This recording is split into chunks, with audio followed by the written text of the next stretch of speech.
What's up? Are we live? We is live. All right. How's it going, man? I'm doing good. Trying How's to it get. going, sweet? Hold on. You're gonna I hum. am Oh, There we go. you're what?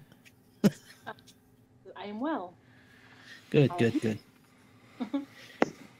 Fantastic. So, what are we talking about? We're talking about Rangers and Rogues tonight.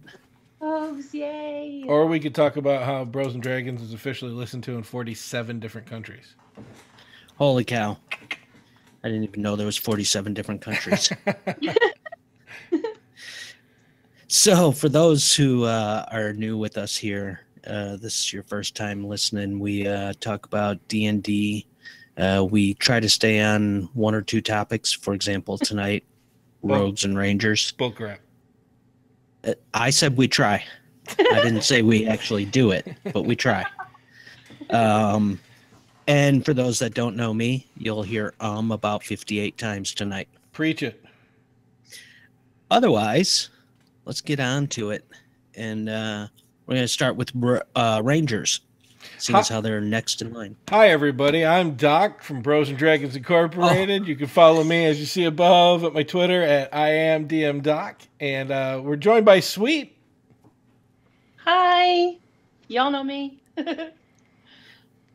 And I'm Bro's old guy right up there somewhere. There you go. See, there we go. Again. So I'm a little off. I just got home, so I'm a little off on what we're doing here. But Rangers, what do we know about Rangers? What do we need to talk about Rangers? Oh, playing a ranger is playing the ultimate scout. If you're not going ahead, trying to figure things out, helping out your party that way, you're really not getting into the depth of what a ranger really is. I love rangers personally. That's just me. I've played a few. Sweet. Ever play a Ranger? Never played a ranger. No? No. They're fun. They're what? Basically nature loving warriors? Fighters? Yeah. I guess. Nope. I think it's if you how you define your mythos. Like in Tolkien, rangers were just outcasts that still felt like they needed to help out the communities and guard over them or watch over their friends. Where, in Dungeons and Dragons, your rangers could be loving of the forest around them. They could be hermits, they could be outlanders. Yeah, I think what's the two most famous Rangers? Probably Robin Hood and that guy from Lord of the Rings that I can't remember his name right now. The king. Oh yeah, the king he was a ranger. But wasn't the elf kind of a ranger too? Yeah. Oh, Legolas? Yeah, there you go. Okay. That's the first two that come to my mind when I think of rangers. But so rangers, you're basically nature kind of people. I mean, you can veer from that, but overall, that's the gist of it. They have their favorite enemy. They've got, what else do they get? Their, what do you call it? Their natural explorer thing. You get spells, not a lot, but some spells, which is nice. Most of them are nature based. But with your favorite enemy, you choose, what is it? One specific enemy? At first. You At could first. choose, there's types that you could choose, or you could choose two specific humanoids. Oh, right. Yeah. So you can pick what, like aberrations, beasts. Yeah. I could That's old school. Who said that's old school? He's talking 3.5. Oh, A lot of people are still caught up in that 3.5 Pathfinder stuff, and I'll be honest, guys. I tried Pathfinder. I don't freaking get why everybody loves those rules so much. They're so encompassing. They stop you from being. They stop you from getting into the game because you're always afraid you're going to forget something. I've never played Pathfinder, so I can't say. Here it is. You could choose a type of favorite enemy: aberration, beast, celestial, constructs, dragons, elementals, fae, fiends, giants, monstrosities, oozes, plants, or undead. And then it says, alternatively, you could select 2 races of humanoids, such as gnolls or orcs. Yeah, I've always went with just the general. Like what the one is giants, the other one I think was undead. I think is what I did on my other ranger. So we can get this out of the way. We're already talking Thaco here, brother. What?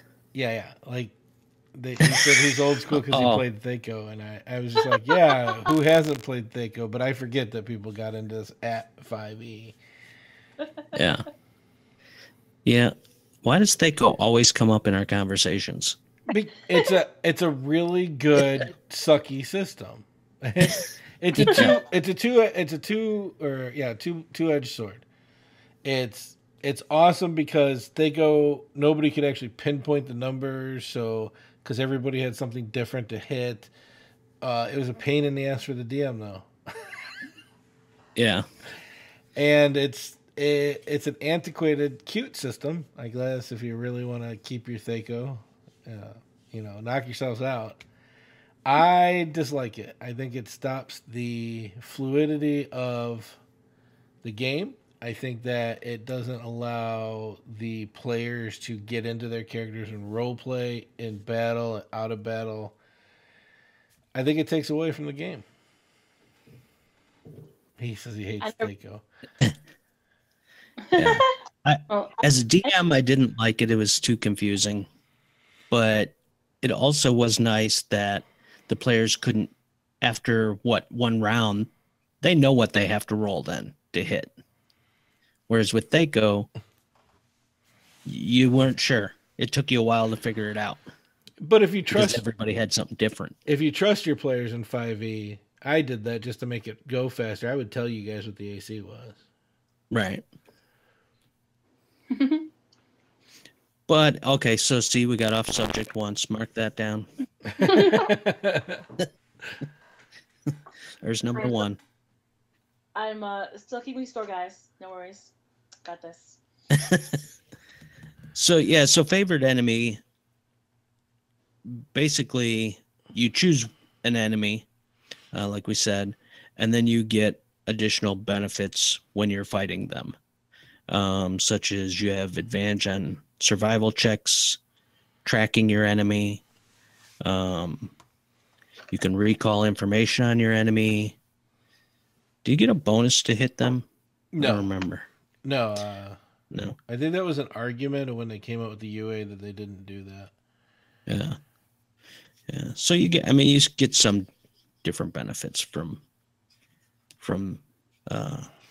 fighting those enemies. But you also get Natural Explorer, which you have to choose a different type of terrain that you're natural in. For example, mountains, grasslands, forest, desert, etc. Arctic. Yeah, favorite terrain. That's what they're talking about. Yeah. Which gives you different things, like when you're traveling in that terrain, you're not slowed by difficult terrain. Or your group, right? Right, the whole group. Yeah. I think you have to be traveling for an hour or more or something for it to be effective. Yeah, I'll look it up while we continue on. Which most times you're going to be traveling through most of those areas for at least an hour, right?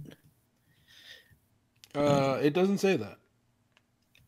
No? It just says difficult terrain doesn't slow your group's travel, period. While traveling for an hour or more, you're right. In your favorite terrain, you gain that. You are absolutely correct, sir. Yeah. Then what else do you get? You can't get lost in your terrain. You can have a better chance to find food and water in your terrain. Although desert, I don't know how well you'd find water, but I guess that'd be a DM decision. Cacti. Yeah. If you're traveling alone, you can move stealthy at a normal pace instead of half speed. When you forage, you find twice as much food. Tracking other creatures, you learn their exact number, their sizes, and how long ago they passed through that area. When you're doing stuff like navigating, tracking, or foraging, you remain alert to danger, so pretty much you can't be surprised. Right. Auto Yeah, so there's some good things in there. So yeah, you brought up auto find. Let's get out of the old school rule system. 5e really just opens up the world, period. It makes it very simple. There are not a billion things you got to do. There's not 150 different skill levels to put skill points in. And finding food, you just forage. And there's rules in the DMG for Dungeon Masters if you want to get really specific about how slow you have to go to forage certain food. So, Yeah. So I don't know who that is, but just so you know, I don't know if you've ever listened to us before. We do cover 5e rules. However, if you have questions about 3.1, we'll do our best to answer for you. We've both played it before. I don't know. Sweet, have you played? 3.5? Oh yeah. You played 3.5, right? Yeah, that's how I found D&D. 3.5. Oh, okay. Okay, cool. Yeah. So I mean, we've all played it. We just don't anymore. Oh well, at least I don't, anyways. I do. I am in several games. yeah, it's not auto find, it's just foraging. You find twice as much food. That's what it was talking about in the book. But yeah, I get what you're saying. It's up at DM discretion if you want to make your players roll to find food anywhere. It's kind of a dick move, personally, but I guess if they've pissed you off that night, right, or they haven't brought you specific gifts, yeah. I would say, in some terrain, though, I would make it more difficult. Like in the desert, it's going to be a little more difficult. In the Arctic, probably be more difficult. In an open forest, probably be a little bit easier. Take down a couple of penguins, you're good. I don't know what you're talking about. I was thinking one polar bear, and you're good for however long. Right. But how many polar bears are running around that you're going to find? Depends on your DM. Right, exactly. So I'd make it a little more difficult, though, personally. Just get a horse, and when the horse starts getting scared, boom, a polar bear. What do horrors have to do with polar bears? Right?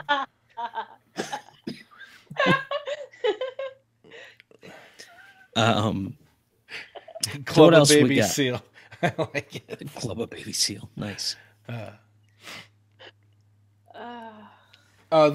I like them a lot, especially for those abilities. When it comes to exploring, I mean, you get a choice of 3 total favored terrains. It's like 6. I'm holding the book in front of me, but I'm not looking at it. How much of a dumbass is that? Yeah, first, 6th, or not first, 3rd, whatever. First, 6th. Really? I think it's got to be first. First, 6th, and 10th level. So you can have 3 different favored terrains, and 1st, 6th, and 14th for your favorite enemies. So you can have 3 or 6, depending on that. Hey, you also learn their languages. That's cool. Pardon me, sorry. Whoa! Bless you. Did you blow an O-ring? I'm good. And what, they start getting spells at 2nd level? Yes. And they do have spell slots, so it's not like they don't get a ton of stuff. The spell casting for Rangers is pretty messed up, but you skipped over the fighting style thing. And a lot of people skip over because they go straight for the bow. Right. But we had a pretty badass dual wielder Yeah. in our big group. Yeah, because you get what? Archery, defense, dual, and 2-weapon. 2-weapon. Yeah. Which, yeah, it just depends on the style you want to play, I guess. Because what in that first group we had a ranger that was an archer, and one that was a dual wielder. Yeah, so the hunter was an archer, and the beastmaster was a dual wielder. Yeah. And we started off with 2E with those characters. We had to convert. Right. Yeah. Yeah. And so what? Archery gives you +2 to your ranged weapon attacks. Defense gives you +1 and bonus AC. Ooh, I whistled. Dual wielding. No, dueling gives you +2 to damage with the weapon. Right. And then what is 2-weapon fighting? That's where. So normally when you have 2 weapons, you can't add your modifier to the second attack. Right. This lets you do it. All right. Just to the damage though.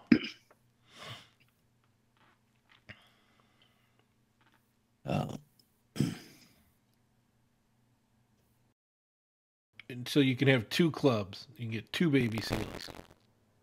Right. Oh, getting a little static feedback there. Is it? Yeah, a little bit. You hearing it, Sweet? Not anymore, but I was. Okay. All right, cool. It's probably all him. Oh. That's when you talk. But they do have spell casting, which you were talking about. Oh, yeah. And the part where I'm talking about it's messed up is other spellcasters, you got an opportunity to switch your spells out. Rangers, once you choose, that's it. Yeah. That is, I don't know, that kind of sucks, but I mean, I don't know. Both times I played a ranger, I don't cast a whole lot of spells, so it's kind of just an extra bonus thing I can do. I usually save all my spell slots for Hunter's Mark, but I'm starting to expand. Yeah. Hunter's Mark, a little bit of healing, I don't believe in maybe healing. Pass Without a Trace. As you get higher, that's a Yeah, I think second Pass level. Without a Trace, though, is kind of a higher spell. Second level. Not second level? Oh, yeah. So you can get that, what, at 5th level or something? 4th level? Something like that? Somewhere around there. Yeah, because they don't get a lot of spells. They don't get a lot of spell slots. So you're limited on your spells, which brings up a good point of we've always said, what's the best character to start with. So if you're thinking about, maybe being a magic user, but you're not sure, it's too many spells to remember, Ranger might be an option because they do get some spells, so at least you can kind of learn along the way. Yeah, I think at like 7th, just to give you an idea, I think at 7th level you get 4 spells. So you're not balancing like a billion spells. Yeah. Yeah, at 7th level, you're up to 5 Oh, sorry. known spells. Yeah, so. And if you forget to cast spells, or you're not sure if you want to cast a spell, your group probably isn't going to yell at you for not doing it. But if you're the magic user, they're probably going to be pretty pissed if you're not casting spells. Right, but I know for a fact because I'm playing a cleric now at 6th level with my wisdom and my level. I got a bunch of wisdom artifacts, so I can have 12 spells plus my Right. domain spells plus my cantrips. At least with the ranger, it's simple. It's like you were saying, not too complicated at all. Yeah. Yeah. But yeah, besides spells, what do you get? Ranger Archetype, is that at 3rd level like everybody else, I believe? I think so. Yes. And the archetypes, you have 2, Beastmaster or Hunter, to choose from. So it's not like, oh my God, what am I gonna do? Again, the clerics, we have like a bunch of domains. Right. Yeah, the cleric is, I think, is the biggest one, right? They've got the most that Yeah. you got to choose from as far as that goes. And like anything else, when you choose this archetype, you're stuck with it. Unless you have a good DM where they let you go a couple levels. If you don't like it, you could flip it real quick. But Right. there's a lot of hate for the Beastmaster. Again, I don't know why. I played in a game where a guy was Beastmaster and a wizard, and he had a familiar and all these animals, and it drove us crazy because he would not control any of his animals. And the DM finally was like, you know what, making a new character because I can't tolerate this. Well, that would be because the purpose of Beastmaster, anybody can tame an animal. If you think about it, anybody can have a friend animal that's just gonna, run away when there's danger and come back when it's done. So if that's what you want, just talk to your DM about it. But having actual animals that fight, you got to learn to use that. One attack with your own weapon, one attack for the beast, whatever. I think that's where people shy away from it because you're giving up one of your attacks so the beast can attack, and that's kind of falls back to the oh, I want to make my character the strongest it can be. Yeah. I don't want to give up an attack every time. I enjoy the Beastmaster type. My newest ranger is a Beastmaster, but I play Hunter as well. Yeah. I like the Hunter for the story. It worked well for my character's backstory, I guess. But so with the Hunter, I mean, you get a few different things at third level. You got Hunter's Prey, and you've got to choose Colossus, Slayer, Giant Killer, Horde Breaker. Always one of those. Always a tough choice. Yeah. And your fallback is always going to be Colossal Slayer. It really is. Just because if the creature that you're attacking takes any damage, you get an extra D8 every turn. Not every attack, but every turn. Right. But I could see why the other ones are just hard. Are you going to come up against giant, bigger creatures? Right. Yeah, and then if you screw it up by picking the wrong thing, your backstory is a little backwards. Hint, hint. What? So, the ranger that I play, right? Yeah. And his favored enemy is Giant. Yeah. Yet, I didn't pick Giant Killer. We're going to have to do something about that. That's exactly what I thought. After I wrote it all up and everything, I was like, I should have picked Giant Killer. But, so yeah, I mean, there's a good example of, when you're doing your backstory, really pay attention to what you're picking. Or you'll pick the wrong thing and then later go, why didn't I pick that? But you don't have to.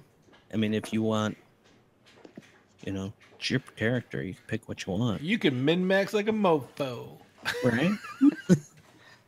But, so then you move on to your defensive tactics when you get to 7th level.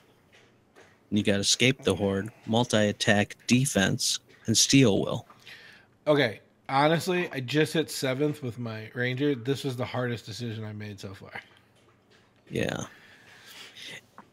It is, because Escape the Horde opportunity attacks you are made with disadvantage. Yeah. So if you're but if you're an archer, this probably, but see, it could come in handy, but you probably won't use it a lot. Because you're not going to be up in the middle of the fight anyways, right? I took it, and it's an archer. Yeah. So you're probably not going to be up in the fight. But when you do, and you need to get out of the fight because you're an archer, this would be very handy. Yeah. When we were at level 3, I almost died because I took a critical hit because I needed to get out of the fray. Right. And I got hit really hard. And it took me down, and I was like, son of a... That's the only reason I chose that. This is a tough choice, though. Yeah. So you got that, which, like I say, if you're a Beastmaster, that definitely would be helpful. If you're an archer, maybe not as much, but it may save your life. So, but then you got multi-attack defense. When a creature hits you with an attack, you gain +4 bonus to your AC against additional attacks From that creature. from that creature. For the rest of the turn. So until For the that rest of the creature turn. goes again. Yeah. So at 7th level, you're probably going to run into quite a few things that have multiple attacks. So that may come in handy. Of course, if you're running into creatures that only have one attack, that'll never help you. Get a better DM. Right. And then what's the other one? Steel Will. Steel Will. You have advantage on rolls against being frightened. Yeah. It comes in so handy, though. Yeah. These three were the hardest ones for me. It was easy as I was going because like you said, you just stick with your backstory. You can pop everything. But I got to this part and I was like, I don't know what to do. I'm trying to think. It depends on, well, then again, that's you're kind of min-maxing or, know your DM. If he's somebody who likes to throw out things that's, frighten your characters all the time, that last one might really be handy. But if you don't know your DM, well, then that doesn't really help you. But yeah, it's another one where you're like, what would help me the best? Depends on how you are going to play your character too. If you're going to be up in the fray all the time. Well, and you were talking about like if you were a Beastmaster. This is all hunter stuff we're talking about. So you're not yeah, gonna that's be a right. Beastmaster with Yeah, I'm defensive sorry. tactics. Yeah. Well, if you plan on being, a hunter and up close, yeah, it would change it. If you're doing weapon instead of ranged attacks. Yeah. Oh, definitely. And I could see it as even with range attack. Like I said, I ended up taking Escape the Horde. Because okay. I've been surprised and pinned down so many times. I don't think we've been anywhere near any of my favorite terrains. Oh. It's like every time I choose it, the DM was like, you want a mountain and forest, huh? All right. All right. We're in a desert. You're traveling through a desert or a plain. Or you son of a bitch. Right. But then if you play up to 15th level, you get your third choice, If you don't which is your retire. superior hunter. What's that? I said if you don't retire. Right. Sweet. Have you ever played a higher level character in any of your games? In 5e, no. In 3.5, yes. I'm a level 25 in a game. Wow. Oh, the Paragon Path. No, that was They're going 4. Epic. Yeah, we are fighting gods and we are losing. Yeah, there's just a point where you got to retire, man. You got to if you're undefeated, just go ahead and retire. I mean, other than that, my highest was level 17 in a game that did eventually end. So we saved the world. That was the end. But not in 5e. In 5e, my highest character is level 6, and I have yet to get the level 4 stuff because I have not hit level 4 in a single class. So everyone else is like, "Hey, I get this stuff," and I'm like, "I don't get that yet." And it's Nice. That is one thing that annoys me about 5e is that you have to be level 4 in a class. In 3.5, it's level 4 or level 4 or 3 period when you get stuff, and that's one thing that I do miss is because I do like multi-classing, but that is very annoying to see everyone else get extra stuff. Now I'm like, okay, but it's a trade-off. Yeah, that's true. Because in 3.5 and even earlier versions, when you hit a level overall, whether it be one in this class, one in that class, and one in that class even. Okay, I got the third level, you know. But in 3.5, there are ways of almost punishing players for multiclassing. In 5e, I think this is their sort of punishment, and I'm air quotings. No one can see me. But I think this is their way of punishing multiclass. See, I don't look at it that way. I really don't. I mean, yeah, you don't get this in your level. You don't get that because you're taking that level. Who the fuck cares? I'm sorry. There's other players out there than our peers. I apologize, everybody. It's my humble opinion, not the opinion of everybody.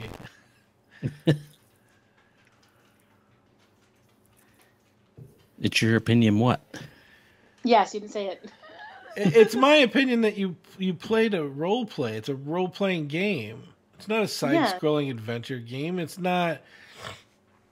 I don't know. I'm just. It's just my opinion that get rid of the min max attitude. Don't worry about what you missed out in your other levels. Do something that in RP is epic. Yes, and that's what I do. But again, it doesn't mean that I'm not disappointed. Right. But, I still want the kick-ass shit. I am a role player, and I role play it with role play aspects. I don't min max and other stuff because I don't care. I mean, I would rather have a charisma 18 charisma and 8 strength character. I'm happy with that.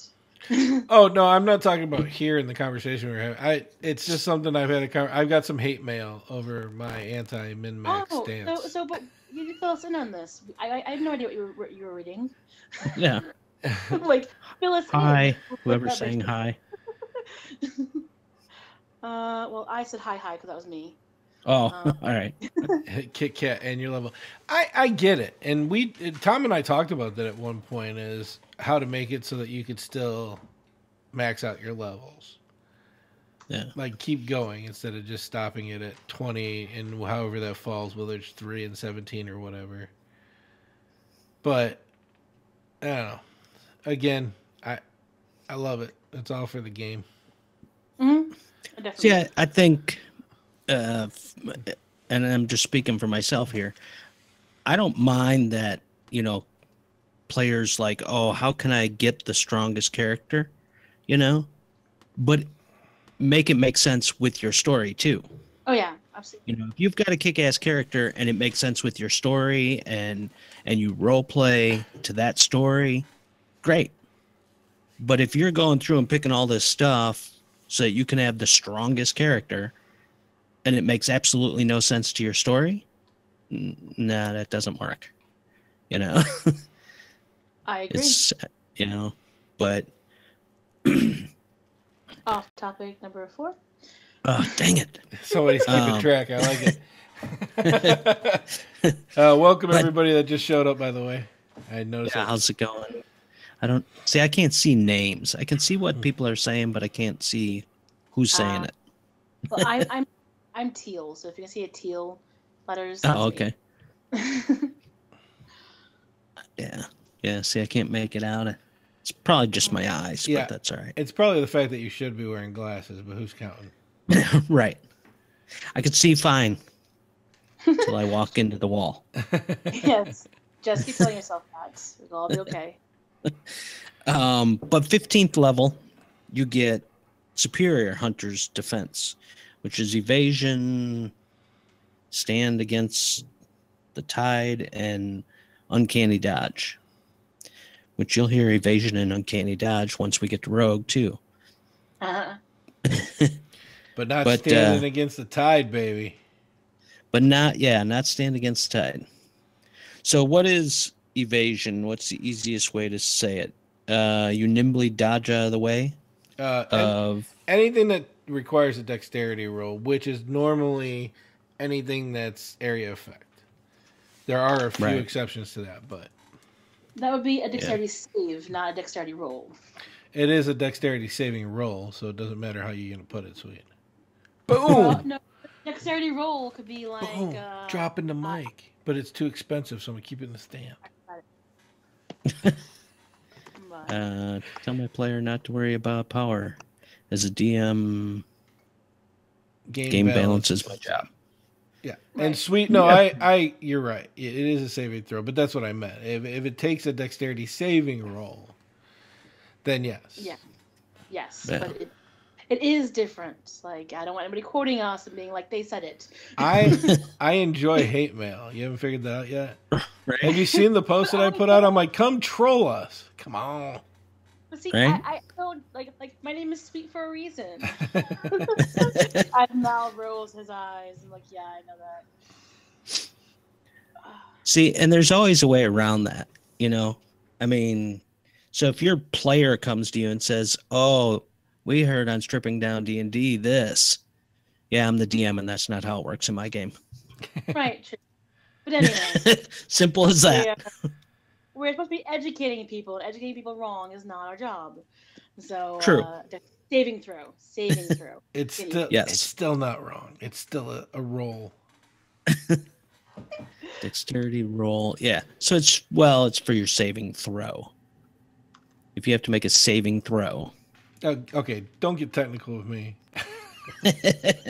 No, you guys are right. I'm just poking fun at it.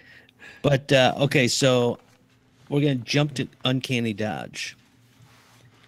When an attacker can see you, hit you with an attack, you can use your reaction to half the attack's damage against you. That one attack. That one attack. So if he gets multiple attacks, it doesn't half all 2, 3, 4 attacks. It's one of the attacks. And as the DM, if you tell me you're going to use that, you got to tell me before I tell you the damage. You want 1, 2, 3, or 4th attack. Which one are you using it against? And then we'll half that one. See, But that's how I would do it. I'm just evil. I wait for them to, at the very end after I give it, to say they want to use it, and I take the whatever the least amount of damage was, and Yeah, you could do that. If you're a really nice DM, you could, half the highest damage, So, the question is, what do you think about evasion, but for saves other than dex? It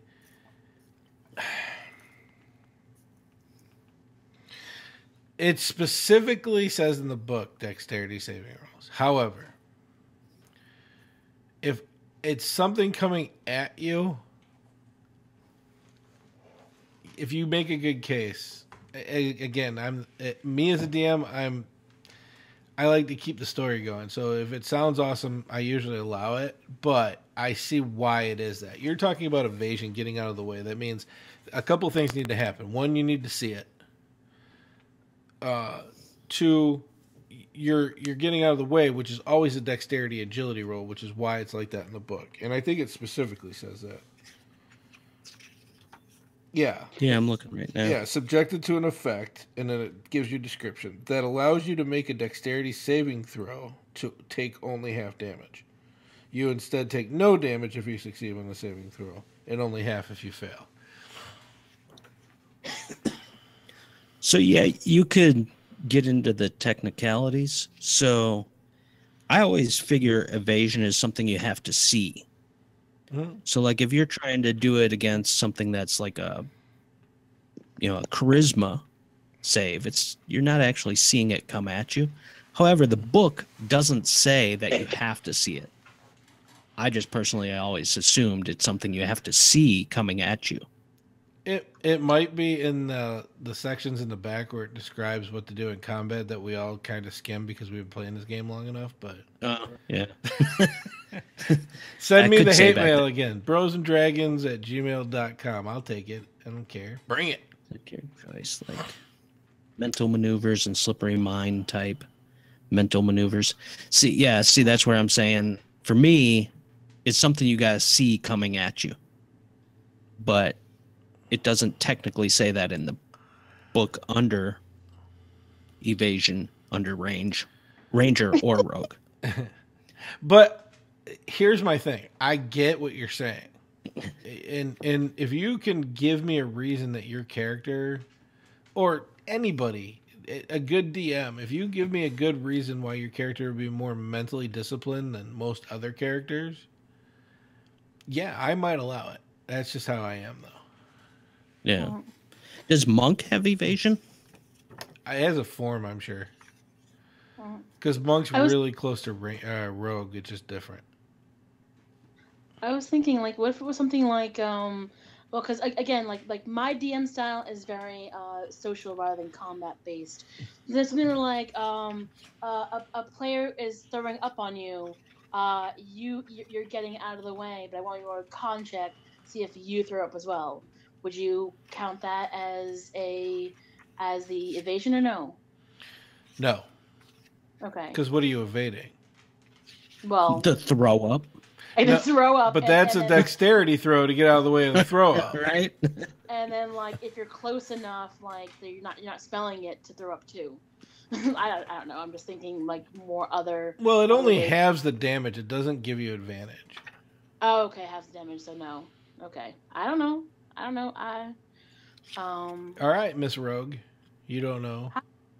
No. I was thinking other ways of doing that, and I wasn't applying the half damage. Yeah, and that's it. It really is what it is. But you could totally. Yeah, there's a name I haven't seen for a while. Who that? Laura Natty DC. Oh, yeah. Laura Nettle. I don't remember. Whatever. That's more. See, con is more. Since you've played the old school games, is more of a fortitude save. Yeah. Yeah. It was just a thought, you know. I mean, can you take damage from throwing up? I don't know. We've had this discussion, and I think we ended up making the decision that vomit and feces was necrotic. Oh, lovely. Lovely. Okay. Well then, okay. This is a great time to pop in. Yes, welcome. Shut up. Of course, everyone wants to be here now. So I did look under Monk. They do have evasion. Same exact description as the Rogue and the Ranger. I did look in the back of the book to see if there was anything that said anything about evasion, and I'm not really seeing anything as far as, like, I thought, well, maybe it would say something like you can't use evasion if you're stunned or prone or something, but it doesn't. But you can't. But you can't. Because you can't use a dex. Yeah, if it says that you can't, or it affects your ability saves or whatever, yeah.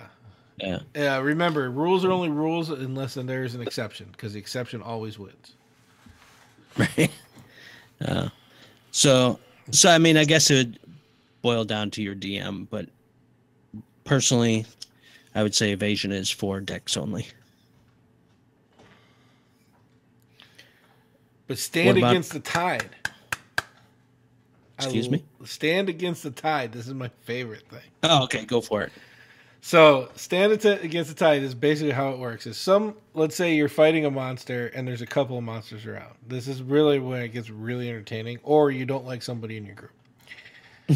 And the creature attacks and misses you.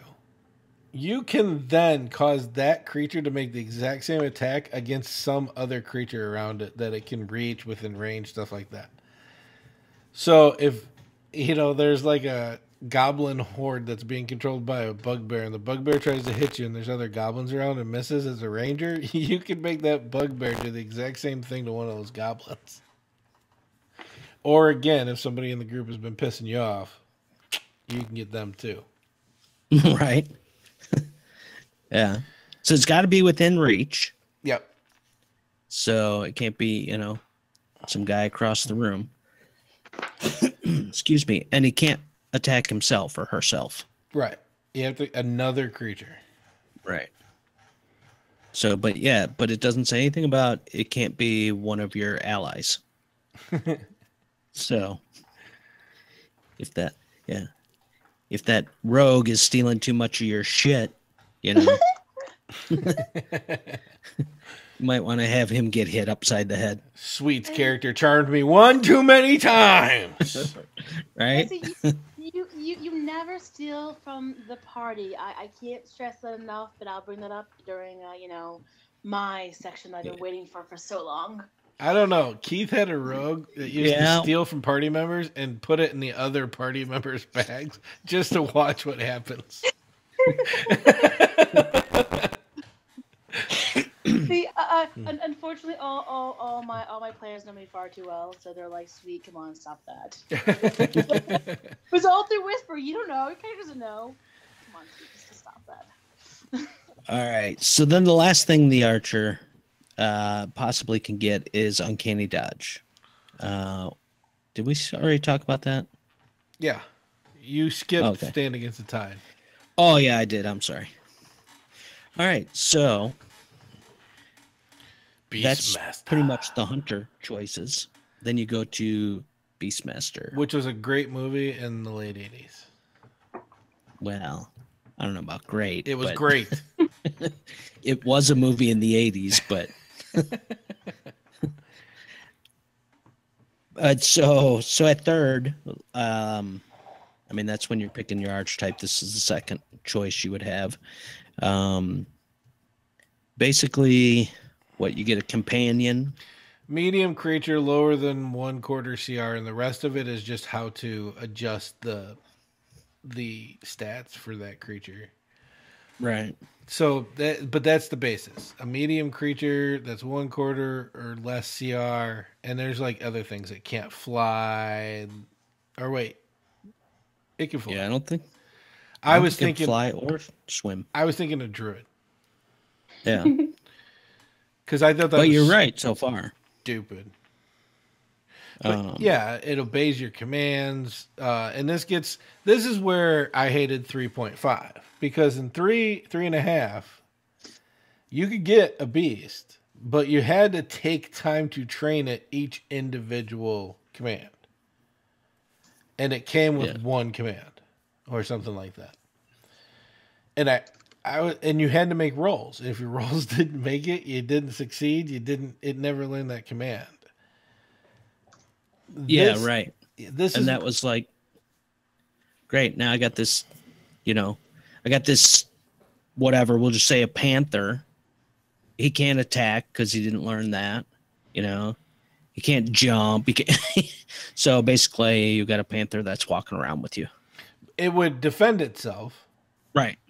But if it wanted to run, it started to befriend some of the people in your party, and it was a dangerous jump out to somewhere to get to the party member to save him, and the DM, rolls and says, "Oh, well, the Panther's going to go try to save them." They're going to try to make the jump whether they can make it or not. Right. And you can't tell it to stay if you haven't taught it stay yet. I don't know. Send Red in the store. It was Have crap. them thieve something. Yeah, now it's yours. Yeah. I got you, Sweet. I'm sorry. Always the rogue aspect. Everything. So what? They get exceptional training. I don't even. Beast Companion doesn't attack. What? It obeys your commands as best it can. It takes its turn on your initiative, though it doesn't take an action unless you command it to. So remember we were talking about sacrifice. Jack Daniels. Have I taught you not to do that?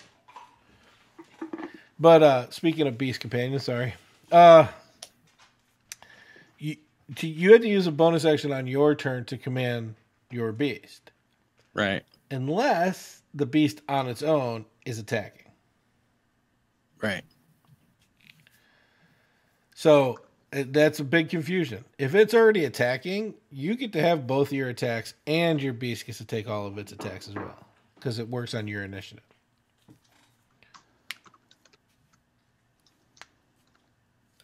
Yeah.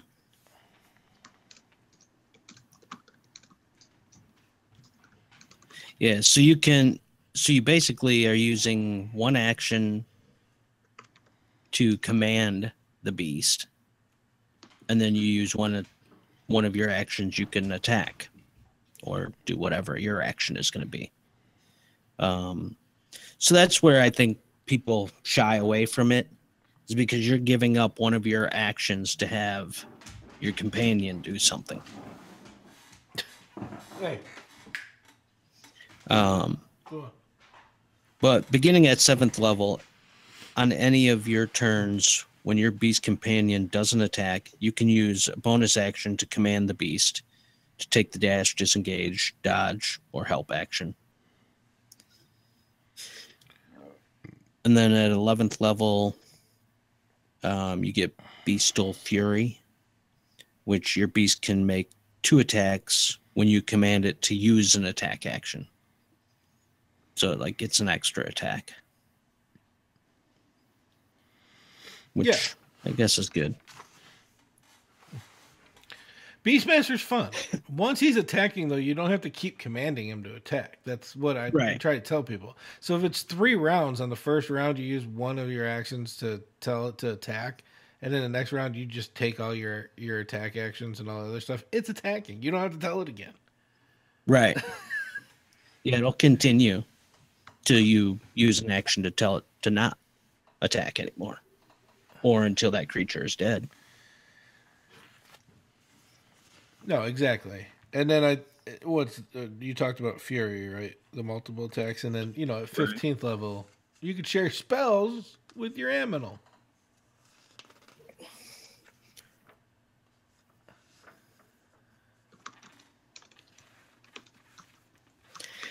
Yeah. So that probably needs a little bit of explanation. So you can... When you cast something on yourself, your beast gets the benefits as well. I think as long as he's within 30 feet. Yeah. So if you... Doesn't mean the beast can start casting spells. Right. But you're sharing it with him. So if I cast Cure Wounds on myself, it will cure my beast. If I cast Pass Without a Trace on myself, it will cover my beast. All these things. Right. 30 feet, not next to you, but yeah. So I have a question, actually. Remember that game I said about the guy who had all the animals? He actually kept milking his snake. The DM wasn't sure if that should have worked or not. So he allowed the snake to be milked, and then for the player to use the poison on that he got from the stake, like a dagger. Yes. Is that you guys allow that? Yeah. The snake's gonna listen to your commands, so you don't have to be as harsh to milk the snake. Right. Just bite this and. Right. Okay. All right. So the DM wasn't sure, but he's like, you know what? I'll allow this. And I like that. That's thinking outside the box. Right? Yes. Yeah. Now, would you have allowed it had it been a familiar? No. Familiars are totally different. Familiars are not actual beasts. They're celestial beings. Right. Okay. So I was just, curious on that part, because that was also the argument. Because he would never say which one was his familiar, which one was the actual beast, which got really confusing. Anyway. Yeah, I would definitely have him. He'd have to say which one is which. Well, it was his brother, so he allowed him to get with far too much. And yeah, in 5th, and here's the reason why I would allow that. Now, it's not like every couple hours they're going to be able to do that. There's only so much venom in a snake. It was once a day he allowed this. I would, and I just think it's a great way to think outside the box. Yeah. And to have a different reason for your animal. The only exception to that rule is I would make you in 5th really celestial. Oh yeah. Familiars are, but your beast is not a familiar. I think that's where we're getting maybe a little confusion on the table. If you have a familiar, it's usually it's from another plane. I think is the actual familiar specific thing. Yeah, whereas a Beastmaster companion is, you basically befriended this animal that's in the world. It's not, you're not calling it from another plane. Right. And in 5th, it allows the rules. There's not really specific. That's what I love about 5th. There's not specific rules on this. So Yeah. you're not bound and gagged by a specific set of things that you can do and everything. Have you ever seen a Pathfinder rule book? Just to give you an example, because it's based off of 3.5. It's just had evolution since. First off, the core rulebook's that thick, and if you try to roll a character and never played that before, say you got somebody who started playing 5e and they wanted to go and play Pathfinder, they would literally need somebody to sit down and explain everything to them. They have their own definitions. Everything's rule specific, what you can and can't do. It's so specific that, here's one for you, Tom. If somebody's in melee and you're a ranged shooter, you take a -4 penalty on your attack because there's somebody else mixed up in the melee. Wow. And then you have to remember all those things as well. Right. Yeah, that's kind of three. Wasn't that 3.5 Yeah. Yes, it was. that had that? Yeah. Yep. Yeah. So, yeah, and that's, I mean, I don't know. The good thing about 5e is there's not all those freaking rules that weigh down the game and slow down the game because you're like, oh, wait, let's see, you're in the way, so I got a -4, +2 for this, +4 for that, -6 for the. Fuck, just fucking roll a dice. Add this. Did I hit him? Yes. Okay, boom, go on. You know? Right. And It's then, like- but it takes away, because then if you roll a 1, you don't have that chance to accidentally hit that other dude who's in target, you know. And in 5e, that's how I play. 1 is terrible. So if you missed, you have a chance. I'll roll percentage dice. Right. You have a chance of hitting that dude. Yeah. Yep. I had a player. I had a player kill my character because he rolled not 1 when he was shooting his bow, and I'm like, well, I'm dead now because I failed all 3 of my death saves. Tom did that to our hunter ranger. Yep. It's always What's fun. that? All right. He kept shooting Slater in the back. Oh, yeah. Yeah. Yeah, well, I mean, there's always the chance, you know? Thank God for 5e. And the reason I say that is I know Pathfinder enough to say it. I could not. What's against touch AC? What's against actual AC? When does touch AC in effect when it's not something that targets just touch AC? And to me, Pathfinder is built, if you follow the storyline specifically, how they write it out, it's built to kill characters. That's all. Nice. It really is. They're extremely hard fights.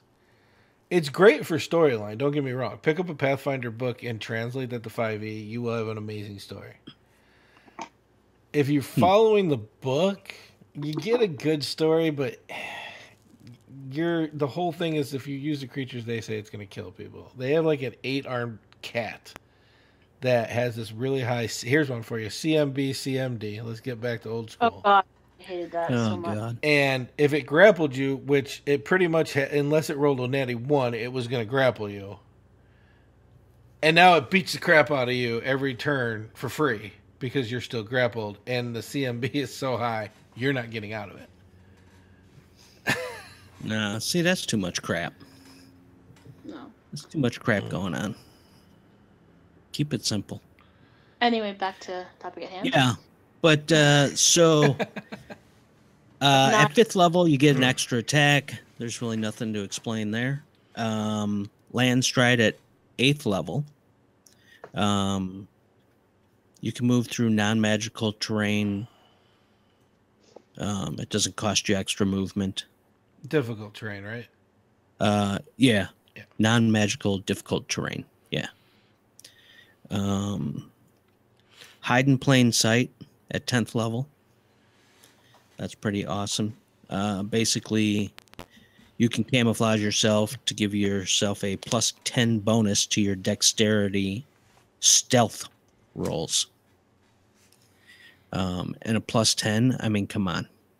You're pretty much never going to be seen. Go ahead. So, and that one is still in that one. Like, if you roll an 11. But, Yeah, I mean, if you know, it depends, I guess, on your DM, but every DM I ever know, if you roll 1, you missed. Yeah. Because there's got to be a chance that you miss. even with your +10 to your hiding, you'd still be seen if it was me. Because there's got to be a chance that you miss. Well, that's an 11. What's the perception roll? Right. Right. Because there's got to be a chance that the other creature can miss too. I can't tell you how many times we'd be playing, and I ask somebody to roll an ability strike or ability roll, and they always go, "Oh, that misses." How the fuck do you know? True. I like the fact that there's really no such thing as a critical miss or a critical hit with ability scores because it goes both ways. Something can have a DC 30, which means it's almost impossible, but there's a chance. Right. If you don't have a +10, you get a natty 20, it doesn't matter. Right? Yeah, I guess. I like the 1 is always a miss, 20 is always a hit. But that's because you're simple thinking. You're like, yeah, it makes it really easy for me. Why? No, that's usually how you are. Whatever makes it easier for you as a DM, that's how we're going to use it. Right? That's easy enough. Done. Vanish at 14th level. The hide action is a bonus action on your turn. You can't be tracked by non-magical means unless you choose to leave a trail. Feral senses at 18th level.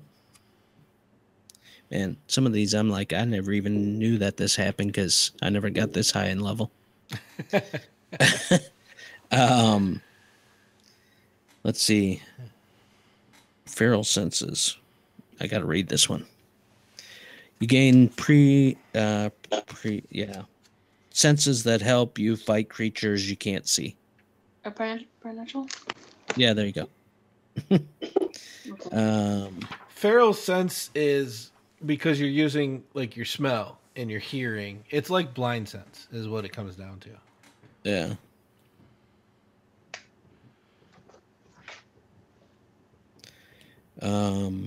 Foe Slayer at 20th level. For sure. Foe. For sure.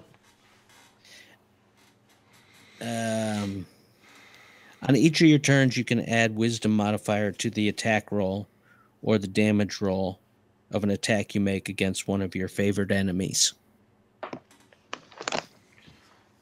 Or, people. Or. Or, yes, attack roll or damage. That doesn't mean both. Just in case you were wondering. And you don't have to choose that right off the bat. I think it specifically says you can choose it before or after the roll. So if you roll an attack roll and you're like, that's high enough. And again, all these rules are, unless it says differently, are when your DM says. You have until the DM says it hits or misses. Exactly. It does say that at the end of it. Oh, does it?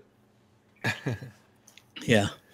But you roll and you're like, oh, I don't want to use it on my attack roll. My attack roll is really high. I want to use it on my damage roll. It's all up to you. Yeah. And that's pretty much a ranger. So sweet. Right? Sweet. Yes. What's a rogue? Yes. Give me the mythology of a rogue. Mythology of a rogue. They steal and stab things. They're more in depth than that, though. Man. That pretty much sums it up. That's it. That's Rogue. Have a good night. Don't you dare. I've been waiting for this. Like, I am hugging my book right now, by the way, guys. Oh, we need to take a commercial break, though. I'm just kidding. I'll do it at the end. You can see the glaring I am doing towards the computer. You'd be wilting. So, for all of you who know me, you know that I have ranted and raved about rogues. They are my absolute favorite. I like the fact that they are like conniving and yeah, they have combat based if they want to, and in 5e they do have magic if you take that one. But mean, I want to keep rambling, so somebody has to start so I can just pop in. Here's my thing of rogues. Rogues are your street urchins, most of the time they're the people that are pushed away from society, so they fight back. They're your again. I think Robin Hood is more of a rogue than any other opinion. Look at that, just going crazy. Outlaws, bandits, hoodlums, scallywags, but they're not always. My first rogue was an artist. What that meant was he wouldn't try to do anything unless there was a real challenge to it to prove that he was better than everybody else. Mm-hmm. He didn't need the money. He didn't need the resolve, but he was more of my newest one that I rolled for Tom's game that he hasn't been able to play. His whole thing was he has these skills to help people out when they go treasure hunting or grave robbing. And he was there to give his services. But he definitely wasn't going to steal anything. He's not going to run around and try to take things just because. See ya. Oh, have a good one, brother. I'm going to shake my fist at him later. I can finally talk. Damn it, Mal. Where's my support? You can catch it on YouTube later, too.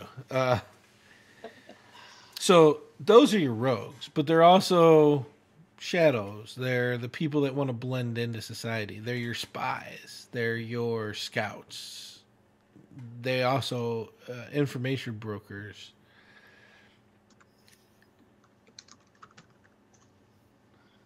Procurement officer. Yeah. Fence. Yeah. Fence. But they are those things as well. I'm not saying that they're not. I'm saying that they don't have to be. What I'm saying is you don't have to be stereotypical on what you think a thief or a rogue is. Right. Yeah, I don't know, but my favorite character that I ever played was back in 2.5. And he was a thief, and that's all he was about, was stealing everything he could get his hands on. But what happens when there's a battle, Tom? So this was one of the best parts of this character. So when there was a battle, he would use his superior hide, wait till most of the creatures were dead, jump out, backstab him, and take all the credit for killing everybody.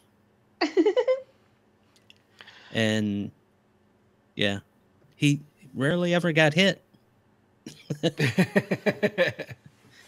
And he was quick to search ahead, to find every piece of gold he could find.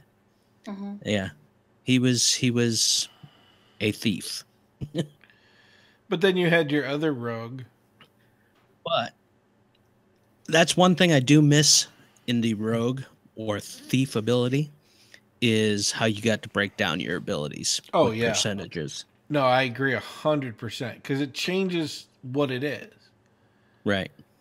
If you're putting it in more dungeon skills, the traps and climb and stuff like that, it's totally different than if you're doing it with sleight of hand or lockpick or. Right. I have. Go ahead. Sorry. As you guys know, I have a lot of rogues. I have rogues that are very obvious and blatant about what they are doing. They are sneaking off, going into that room, taking all they can, coming back, say, "Guys, the room's empty." Then I have rogues that aren't so obvious about it. Hey, where'd she go? And then appears again. I have a rogue that will absolutely steal nothing, but she will continuously charm people and being like, "You really want to give me that right there?" And they'll give her things. And that is how she stole, was people gave her things. She never stuck around. She never really did any lockpicking unless she actually needed to dungeon. But everything people gave to her. And that's how I played that rogue. And she was a lot of fun. So there are different ways of playing. If you are going to play a thief, adjusting to how you want to play them. And yeah. So, but one thing that I have always stated already, but if you play a rogue, don't steal from other players. It causes a big issues. It causes one of the worst things. One of the worst things people hate about rogues is because they always steal from other players. Um, and when I play a rogue, if I find something alone in a room, that belongs to me. I have no need to share it with you. But if we all get together and we kill enemies, and I find a bag of gold, we all share that gold because we all together killed that monster. Although, if you guys then all get the gold and then walk off and leave me to gather all of the swords and armors, I'm fucking selling that. It's mine. Back off. Um, but it depends on how the other players want to do it, and don't be like I really like your helmet. It's mine now, because that causes issues. The other players are there to keep you alive so that you can thieve. And if you steal it, then they won't have it to keep you alive. You hit the number one question I get all the time as a DM. Would you let PvP happen between players? And the real answer to that is, if everybody in my group is a veteran player, they played together for a while, there's a lot of cohesion, I allow it. Because everybody's not just going to go, oh, I'm going to kill you now because you blah, blah, blah, whatever. Most of my players, Tom included, Tom was playing a barbarian who had his lantern stolen by a rogue. He literally thought he misplaced the lantern, but the rogue had one, so that was good. And those kind of things, my Menkoya stream, if you guys watch it, the thief stole something from one bag and put it in the other dude's bag so that he could use it later. And it did come up later, like 3 episodes later, that this was in there to prove that he's not stealing stuff, kind of thing. But you're right with, if anybody in that group, I'm not saying I'm going to let the veteran players do it. And then, with all the new players, I'm not going to let that happen. If there's one new player in the group, guess what? You're SOL. That's me. Right. Though. I think stealing from other characters, the players need to know, that it's not personal against the player. It's a character thing, And if character or players, I should say, can understand that, and they're okay with that, I'm all for it, but if somebody's going to get bent out of shape about it, it's probably best not to let it happen in the group. No, exactly. Because as players, I mean, you want to get along. You either are acquaintances or you're friends with each other. You don't want to get all pissed off because Joe over there stole some stuff out of my backpack, but if the players can understand that it's the characters doing it, I'm all for it. Let's read that first real quick, because I do not want this to go away. I had a druid that sold exotic pets who would steal their owner's wares, and he said rogue that. Nice. Is that W. Christopher? I think it is. That's pretty good. But go ahead, sweet. I'm sorry. I just didn't want to skip that. No worries. I talking about PvP. I had a game in which the rogue, me, and the druid were constantly fighting over a group of bunnies that I did not kill, but that I needed the druid to gather up. So I claimed them because I did not kill them, and I claimed one, and our characters end up fighting so bad over these bunnies, and the druid ended up killing 2 of the bunnies because he cast hold animal on my horse. I was going 8 miles an hour, and it killed the horse and my 2 bunnies. And then, me and the player are like had a lot of fun with it, but our characters hate each other. It was one of the things where you love to hate, characters love to hate each other, but the players do not. And I've had the opposite thing where me and another player butted heads, and our character butted heads, and it was just arguments and arguments and arguments, and because neither of us were willing to budge. And finally, one day, we talked it out, and now we're okay. So just make sure that whatever you're doing, you're not causing issues, or if you cause issues, try to work it out, because it holds up the game. You end up leaving the game not having fun. They end up leaving the game not having fun, and like last game, I was actually dreading. I was dreading my game because he and I had butted heads again. Our characters butting heads again, and I went to the DM and I told him, and he's like, "Relax, sweet. Just I'll work it out." Ended up going really, really well, but I was dreading it because we had fought so bad. So, working things out with the other players or the DM if you can helps a whole lot. And this is a call as a DM that you got to do, because you definitely want people to have fun. So if there's that one player who has super thin skin, sometimes you got to pull that dude aside and be like, you need to stop taking that so seriously. Yeah. Yeah, I think if you're going to play a rogue and you think you're going to want to steal from other players, I would talk to the DM first, see if it's okay. And then, talk to the other players about it. I mean, it won't be as much of a surprise to the player, but you'll probably avoid pissing somebody off. Well, when we got to a point where we were really cohesive in our big group, Tom used to make us say what was in our left pouch, our right pouch, the center. And then the rogues, just for fun, would shoot notes back and forth to the DM. And everybody was like, shit, what don't I have now? Right? And then Tom would randomly ask for somebody. He wouldn't even do anything. He would just be like, can I see your character sheets really quick? Yeah. Yeah. It's fun to throw them off, but like he's saying, you've got to have a group that gets along, that understands it's a game, that isn't going to be hurt by everything that happens to their character, And it helps if you have a game where the other players do not metagame. Again, I was in a game in which I stole something secretly, and I went up to the players, and it was like a suitcase, and one character saw my character, said, "I don't even want to know," and walked off, even though I had come up with a perfect roleplay reason why I had this suitcase. But because the player knows me as Sweet, he metagamed. And he did not allow me to roleplay this out why I had the suitcase.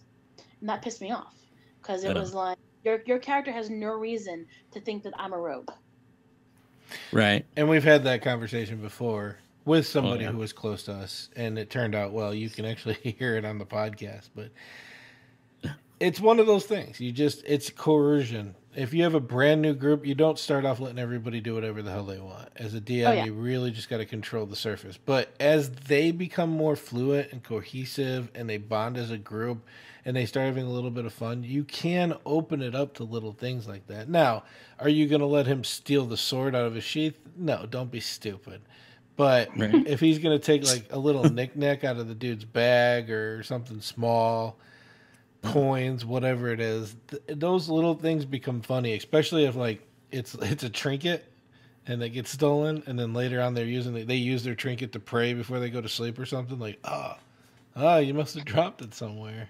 Right. Here, look what I made for you later on. Now you're my best friend. Right. Yeah, stealing a few coins out of somebody's, coin bag, that's one thing. Stealing the helmet off their head, probably a little more likely they're going to notice you stealing it. And it might affect their ability to keep you alive later. Right. So, rogues, we got to get rolling because you want to narrow this down to 40 more minutes. 10, but you don't. We only have 10 minutes for your time. 40 for mine. Let's do this. So at first level, you get expertise. Boom. You choose. Huh? Boom. That's why I love rogues. Right there. Yeah. Right there. You get to choose 2 skill proficiencies in addition to what you get with your class and your background. right? Yeah. If I may, Excuse me. Yes. you know how you always say why this particular class is a good starting class? Well, me as the rogue, I think that rogue is a good starting class because you get you get to pick four skill proficiencies, so you can have four skill proficiencies rather than the original or the usual two. So you get to pick four skills to get the bonus on, and then you get to pick two to have the expertise. And so if Right. you like a skill monkey, like I love being a skill monkey, and if you think you want to be a skill monkey, rogues. Okay. So, but I want to clarify this. Majority of classes with a background, race, and class, you get 4. Right. Right. Yes, This says you're choosing 2 from that 4 and your thieves' tools. So right. that's your pool to double your proficiency bonus in. You get to pick no, choose 4 from acrobatics, athletics, perception, insight, intimidation, investigation. Okay, so you pick 4 from rogue, and then you get 2 from your background. I got you now. I get where you're going with that one. I was saying that I didn't want anybody to get confused that you're now picking more because of expertise. Right. No. I'm sorry. In expertise, you either get two expertise skills or 1 expertise and your thieves tools. So it's or your thieves tools, not and your thieves tools. Right. Right. Okay. I'll quiet now. No, you were right. I just wanted to clarify a little communication stuff. I just didn't want people to be watching this and get confused. Right. See, like I love the fact that you get. So when I multi-class, I always choose rogue as my first multi-class because I get the four skills and then background because I love being a skill monkey. But that's just me. Hey, if you get the right race too, you get more. Yes, exactly. And I love having all of the skills, and like I could give, as you guys know, I can give 2 craps about combat. All of the skills. Perception at a +8, I'm fat. I'm good. I'm good. I love it. So you also get at first level sneak attack, which is always awesome. Mm-hmm. So I know with our group, you get, if you get a critical, you double the dice, and that can add up to a lot of freaking points of damage. Mm-hmm. Someone actually asked me earlier. Someone asked me earlier.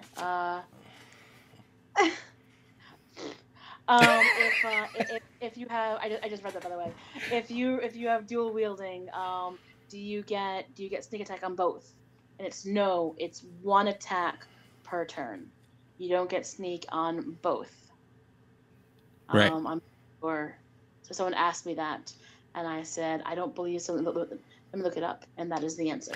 And if you have an evil DM like me, at my tabletop games sometimes, especially if the players are getting on my last nerve, especially the rogues.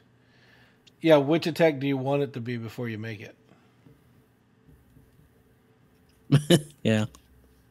Some confusion that I wasn't aware of when I started playing 5e is that you get sneak both if you are hidden and if the bad guy is adjacent to one of its enemies. Yes.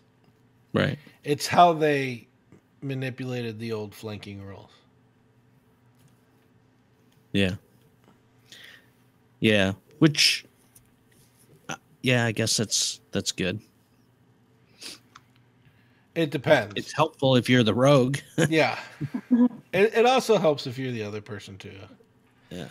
But yeah, there's a lot of questions about sneak attacks, and it's not, not everything's set in stone. DM prerogative on most things. But yeah, if you have advantage, you get sneak attack. Mm-hmm. And if somebody is within 5 feet, you get it as well. And that's because as a DM, you have to think about the overall combat. This person is weaving in and out of the fight. They're not the biggest, they're not the baddest, they're not the strongest. In that they can target and do a lot more damage because they see the weaknesses that other people don't. Right.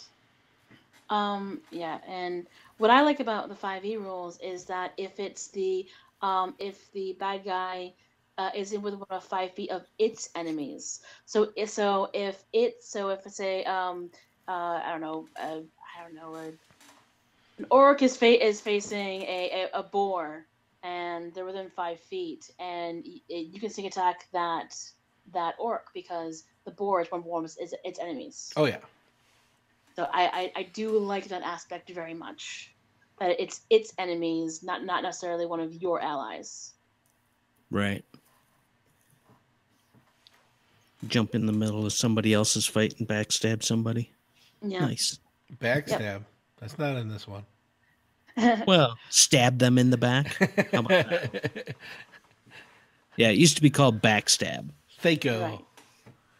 Yeah, back when Thaco was around. It took you 20 minutes to figure out if you hit him or not. Unless your DM was ready. Right. Thieves can't. I'm going to tell you, this is my thing on Thieves can't. Yes, you get to speak a special Thieves language, and fuck the book. Talk to the DM and make it whatever you want it to be in that world. I played a game in which me and another player were both rogues, and it was did I leave the stove on? Did I leave the stove on? Did I leave the stove on? And our inflections were the thieves' cant of did I leave the stove on? And that's how we communicated, and it was hilarious. Yeah, I think ours were finger movements. It's like hand signals and things in writing, like where you put. Go ahead. No, go ahead. Like hand signals, and in your conversation, you would put in extra words or the way you said things. Adjusted the language. And then it was you could do it in writing too. I had a DM who made us rhyme, and I hated that so much. It was like, I'm dense. I am very dense, and everything was like a riddle rhyme. And I was like, I'm not understanding it. I don't know how the character understand if sweet is not. I am just dense, and I'm not getting what you're laying down. You need to cut that out. But then again, work with your players, because he did not ask me about this. He just started doing it to me, which sounds very bad. But just I couldn't respond because I don't have that capability. If you're gonna do something special, yeah, and this is what I was saying, Sweet. I don't mean to cut you off, but I think it's very important. You're hitting on something that's very. You're going to make the game special for the players. Please talk to the players that this is whatever you're doing is going to affect. Yes, that's very important, because then your player going, I don't know, and he was trying to make me do this. And it's like I literally don't have the skills to do this. Yeah, you're gonna stop gameplay. That's all I know. And he did, because I had to be subtle and rhyme, and I don't have that. So it says, wait, thieves can't. Can you do that if you aren't a thief? He says thieves can't. Thieves can. Oh. And can you do it if you're not a thief? DM prerogative. The actual answer is it's a language that can be learned. Or is it? It can be, because it's taught to thieves. Right. Or you're right. Or is it, depending on what you and the DM decide. Yeah. Mm-hmm. Yeah, so every DM, I think, I guess it'd be up to your DM. Personally, I wouldn't allow it. Something special that a rogue can do. Oh, So have some unless fun you're- with it. Make it a 31 wisdom check. Yeah. Yeah. I natty 20. Yeah, but do you have plus 11 in your wisdom? Sorry. Let me Sorry. down these 3 potions. Now I do. Exactly. I always like making it so it's within reach. Now, what if the character had criminal as a background? Because criminal as a background does not give you thieves' cant. No. I made an exception for this with one thing. It was a thieves guild, because I don't see just thieves being thieves, if you know what I mean. Rogues aren't the only thieves. That's where I'm coming from. So in that, the fighter thieves knew the cant because they were taught it. But that's me. As a DM, I like to liven things up. In a regular game, no. No, go to hell. First off, in a regular game, if I'm DMing, if you're not a thief, you don't know thieves' cant. If you're not a druid, you don't know druidic. Just get Right. over it and roll on. Yeah. I had a wizard that had a background as a criminal, but he didn't know thieves' cant. Right. Right. So There's no justifiable reason why. right. But then you get into the things about with a warlock that took the ability to understand all languages. Mm-hmm. Depends on how your thieves' cant is. But that's reading all languages, not hearing. And warlock. You're right. Right. Yeah. There's other things that are like understand all languages or whatever. I'm just saying that's why I said forget what the book says, get together with your DM and decide. Yeah. Yes. I mean, you can always explain, an exception to the rule. And if your DM is, open to it and it doesn't break his story, which I don't see how this would, I don't see why he wouldn't let it. But you'd have to come up with a good excuse. Oh yeah. Mhm. But so anyways, so thieves can't. Then we go to cunning action at second level, which you're quick in your movement and your action. So basically, you get a bonus action on each of your turns in combat. However, you can only use it to dash, disengage, or hide. Doesn't give you an extra attack. It doesn't give you, faster movement. You can't use just an gives item you- at this level. Right. Also, let me clarify. If you disengage in battle and all you do is the 5 to 15 feet back, you're doing it wrong. Yeah. Especially if nobody else is around. Right. Yeah. At third level, you get the archetype, which is thief, assassin, or arcane trickster. Oh, yeah. And all of them are fun. We'll get to that, though. Yeah. So what do we want to do? We want to go through the rest of the stuff or go into the archetypes? Let's go through this, and then we'll hit the archetypes up. All right. So at fifth level, you get uncanny dodge. What's that? I've never heard of that before. And again, one attack, not all of them. Right. So the same thing as the ranger that we just went over. So no need to go into that. And at seventh level, you get evasion. And if you didn't catch us already talking about it, go back and listen about 20 minutes ago or whatever it was. But it's exactly like the ranger.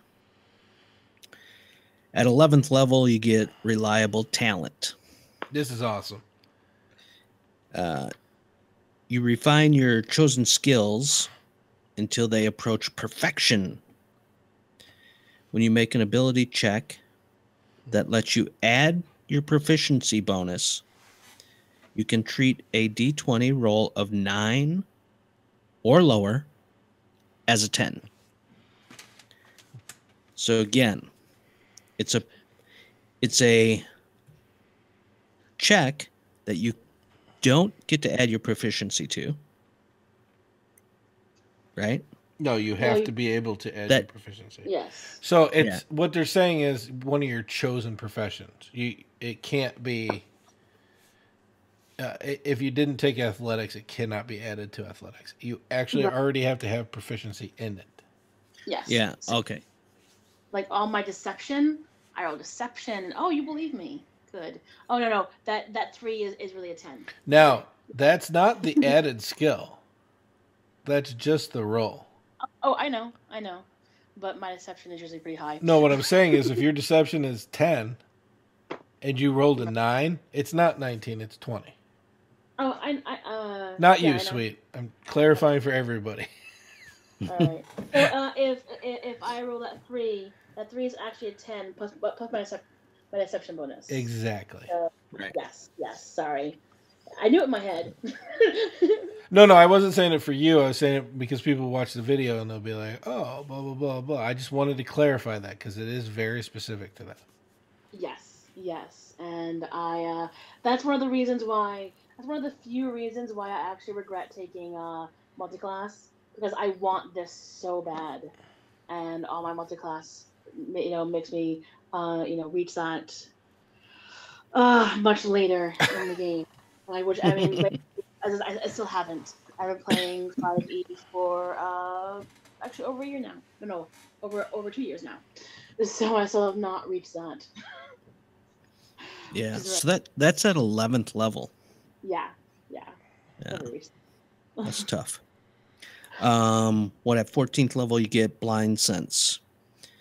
If you're able to hear, you're aware of a location of any hidden or invisible creature within 10 feet of you. Mm-hmm. So, which is nice. Slippery Mind at level 15. You acquire greater mental strength. You gain proficiency in wisdom saving throws. So, what that means is, on the regular player's sheet on the top, there's like a proficiency box for your base skills. And I was trying to remember here. Let me look. Dexterity, intelligence, you get right off the bat with a rogue. Mm-hmm. But at this level, you get to also add your proficiency to wisdom saving throws as well. Which, if you know, is like half of all the attacks of powerful monsters. Give me a wisdom saving throw. Right?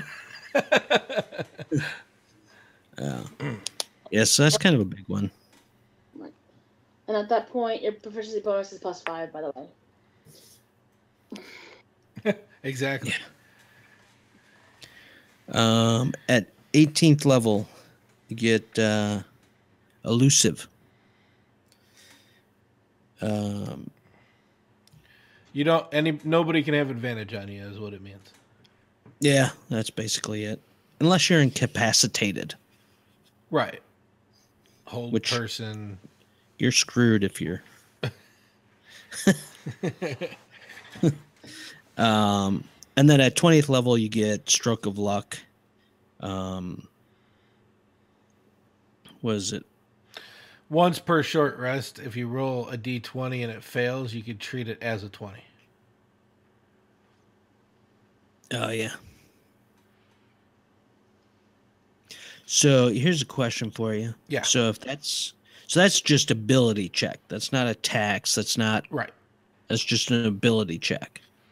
It's like the legendary creature. I missed my roll, but I choose to make it. Right. But this says, if your attack misses a target within range, you can turn the miss into a hit as well.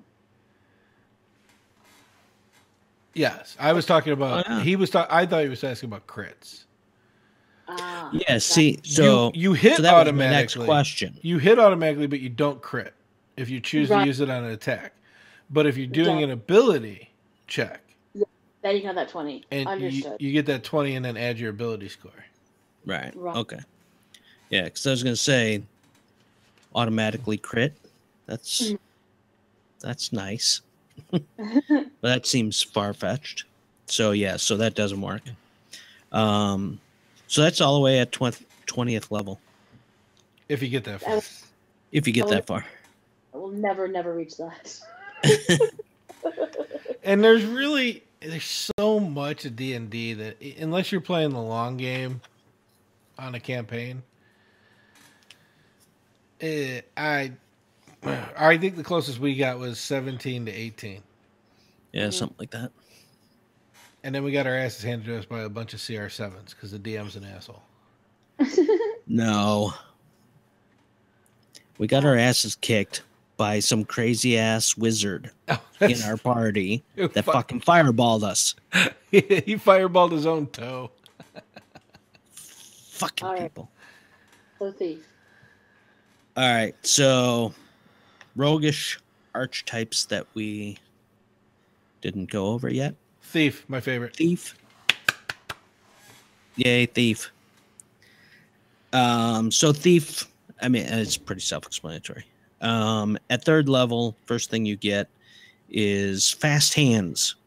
You can use a bonus action granted by your cunning action to make a dexterity sleight of hand check. To use your thieves' tools. Or use an object. Or use an object. But you can't make another attack. You can't. Right. You can disarm a trap or open a lock. Mm-hmm. Or use an object. Which, this is where this is why I like thieves. Because you're going for an attack. And then you can use a sleight of hand check to put like a potion of arcane fire in their pocket. And then back up and wait for somebody to hit it.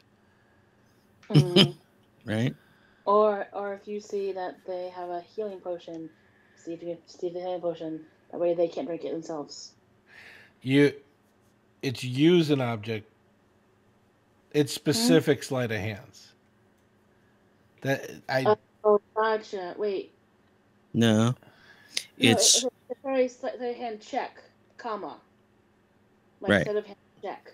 So if I want to thief in my pocket, I can. Oh wow. Yeah. Yeah. It's a you comma. can steal from them. Yeah. Stab him with one hand, use a bonus action to steal something off of him with the other hand. Yeah. Totally. And not his helmet. Not his helmet. No. He'd probably notice that. Yeah. But yeah. Doesn't mean you can't knock the helmet off his head, though. Maybe. Possibly. Yeah. But yeah, that's fast hands. That's pretty cool. Mm-hmm. This one, I look back at 2.5, and then I look at this and go, why? Yeah, the second story work. So you choose the at third level, you get this. You can climb faster than normal. Climbing no longer costs you extra movement. When you make a running jump, the distance you cover is increased by a number of feet equal to your dexterity modifier. But it doesn't say, there's much of a chance for you to fall. That's because that's okay. So what's a running jump? Do you remember how to calculate a run jump? Oh, it's like your strength. It is times 10 or times 5 or something. So we'll look it up because I want to do it by word, not just how I do it. I got it. Keep going. All right, and I'll explain it why it's different.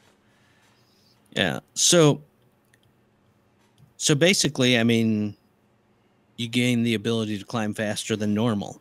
Climbing no longer costs you the extra movement that it costs other characters. So basically, I think you can climb at your full movement speed. And then your running jump is further than it normally would be. Whereas the old rules, you had a percentage chance that you would be able to climb. If you didn't make that percentage, well, you fell. And I think you had to check like every 10 feet or every 20 feet or whatever it was. I don't remember. He's still looking. So we'll get back to that. Jumping, a long jump. When you make a long jump, you cover the number of feet up to your strength score if you move at least 10 feet. So it's only strength. Half of that if you just do a standing long jump. But you have to pass an athletics check first. That's something different. This is saying you instead of using strength, you can use dexterity. Why is that important? Because you're a rogue. Yeah. So your strength doesn't mean dick. It's usually your throwaway stat. It is, yes. And now you can transfer it just like a finesse weapon to the dexterity and be more acrobatic with it. That's why it's important. Is it automatic? No. Yeah. Because you still need to make that check to make the jump. Right. If not, you trip and fall. Ah! Because it even says when you make a running jump. Right. Right. And it's increased. So you're actually adding your dexterity modifier to your strength modifier, and then that's the total number of feet. Well, considering my is usually -1, or in one case, negative. What's 6 strength? -2 or 3? But yeah. So, 6 strength. It's like, just some status split in there.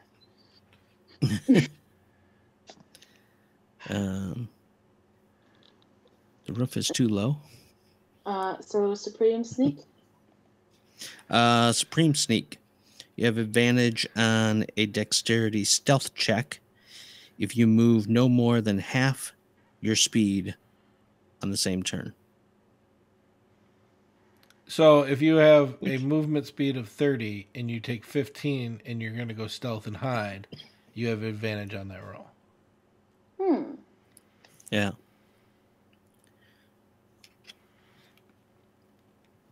That could be helpful, I guess.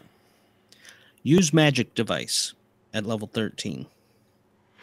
You've learned enough. Don't read it. Short answer. Short answer.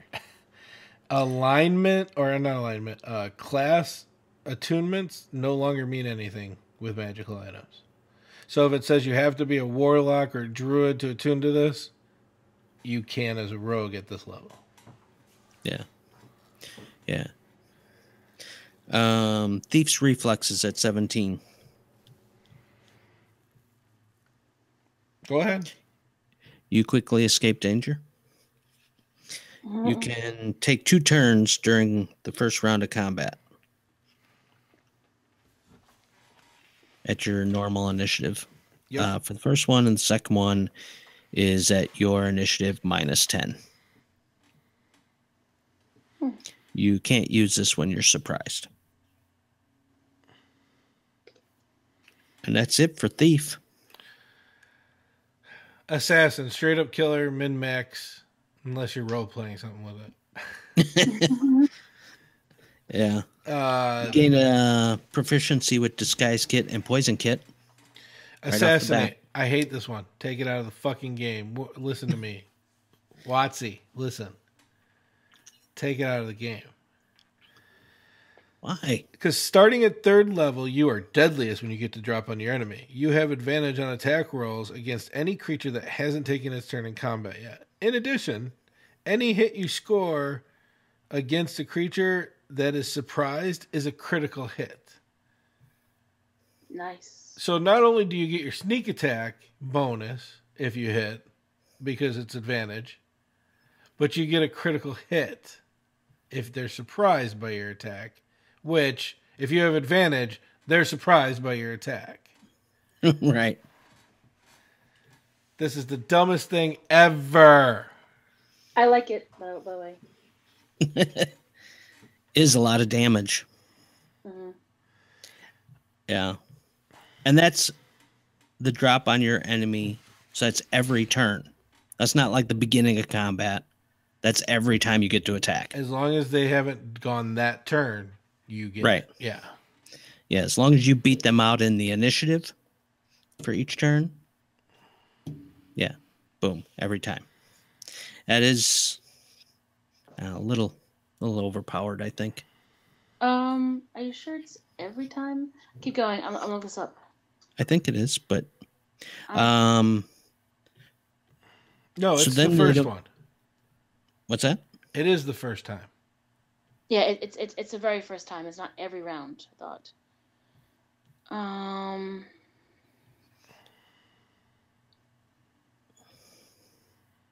That's lame as shit. One combat of surprise because you're no longer surprised because you guys know that you're in a battle.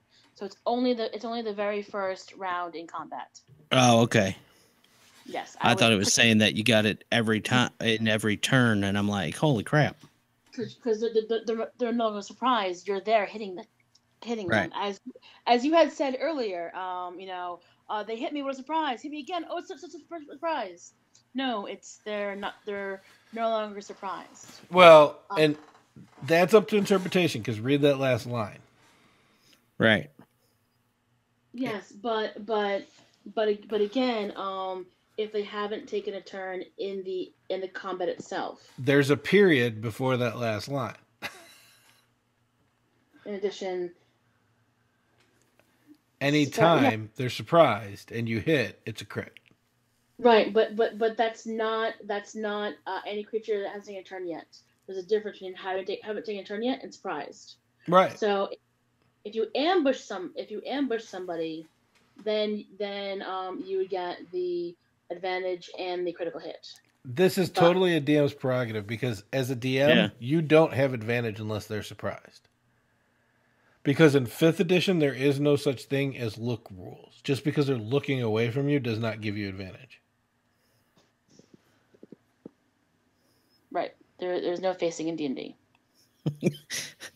Sorry, I was just reading the. I retract. No, don't make me retract my retraction. I don't know. I guess you could argue it either way. Because it says any hit you score against a creature that is surprised is a critical hit. So if I attack once, I disengage, sneak around the room, my fighter comes up to him, and I come up behind him and hit him again, he's surprised, right? No, because he's no longer. Surprise is the surprise round. Right. It's arguable. It's a DM's prerogative thing. I'm just going to leave that on the table. I don't know what raw is. I get what you're saying, Sweet, and it makes sense. But there's other ways to surprise them. If you hiding behind them and then hit them. But they still know you're there. If you're stealth behind them, they don't know you're there. Yeah, so it depends on if you're going to give only one surprise through the entire combat, or can you sneak up behind them and surprise them again? Because I've seen it played both ways. Yeah, I would leave that up to the DM. I'm not even going to try to make a call on that. Yeah, so it could be really bad or maybe not so bad. But infiltration expertise at 9th level. You spend 25 gold, take a week, and you can make a perfect impersonation of somebody who really doesn't exist. Right. I think that's the short version. Did I miss something on that one? Yes. What'd I miss? No. Did you get all that? Yes. Oh, okay. Yeah. Yeah. Imposter at 13th level. What's imposter then? Or does exist. Yeah. Oh, okay. Yeah. Yeah, you're right. So. Yeah. So, and then Death Strike at 17th level. Wow. When you attack and hit a creature that is surprised, it must make a Constitution saving throw, DC 8 plus your Dexterity modifier plus your proficiency. So On a failed save. So wait. Let's just clarify. At 17th level, that's 14 plus whatever your Dex mod is. Right. And your Dex is probably going to be at least 20, right? At that level. So that's plus 5. 19. So you got 19 DC that they got to beat. And if they don't, you double the damage of your attack against the creature. And seeing as how they were surprised, that's going to be a sneak attack at level 17. That's going to be a lot of freaking dice that you're going to be rolling. Yep. All right. And then you're going to double that plus double it again. Let's talk about the most confusing archetype in 5 minutes, because I know how you are, Tom. Arcane Trickster. My favorite. Oh my god. There you go. It's all you, because I've never played one. I don't know a whole lot about them. So I know that they can cast some spells. just so we can get moving really fast, the first thing that happens when you take this is you get spell casting. Yes. We don't have to go through what all that spell casting is, because like any other spellcaster, it has how many spells, the numbers, how you equate, what your DC is. It's all there in the book. Right. You're- But something that I do want to say about this is that you learn Mage Hand and then 2 other cantrips. Mhm. You have to take Mage Hand. You can't just take 3 cantrips. It is Mage Hand. I got into an argument over DM about that. So it does have a chart for spell slots like anyone else, like any other spellcaster. Something that I like about this is Mage Hand, Legerdemain. I can never say that. Legerdemain. So when you cast Mage Hand, you can make the spectral hand invisible, and you can perform the follow additional tasks with it. You can stow one object the hand is holding in a container worn or carried by another creature. You can retrieve an object in a container worn or carried by another creature. You can use thieves' tools to pick locks and disarm traps at range. Nice. So you can do all of those. Like if you don't care about checking if the goddamn trunk has a trap on it, just step away, cast Mage Hand, have it do that, and when the poison dart comes into and bites the Mage Hand, does nothing, open it anyway, it's yours. I agree. They should have called it Rogue's Hand. Yeah. Right? But They it's definitely have. yeah, it's Legerdemain. Legerdemain, yeah. I can never say it. You can perform one of these tasks without being noticed by a creature if you succeed on a dexterity sleight of hand check contested by the creature's wisdom perception check. In addition, you can use the bonus action granted by your cunning action to control the hand. So if you're in combat and you're 20 feet away, you can use your bow and then and then grab this what do you call it, the potion of arcane fire, and stick it in the guy's pocket. And as your cunning action. with Mage Hand, you could break it on the next turn, and the Mage Hand will take 0 damage. Right. and now, can you use your cunning action first? Put this arcane fire in the pocket, and then bow and arrow in the pocket. Yes. Yes. And See, do you know how it works if you're going to try to hit something specific on somebody? I have no idea. I've never done it. You got to crit. The only way to call a shot is to crit. Gotcha. Okay. Cool. I can test. I can so test. that I love that. It is. I mean that the picking the lock while being away from the door, the chest, etc. I like being able to do that because I'm not putting myself in danger, and I'm usually a squishy character. So if my Mage Hand can take all the quote unquote damage, which is nothing, then I would rather that happen. Yes. Magical ambush. I'm just saying. Yeah.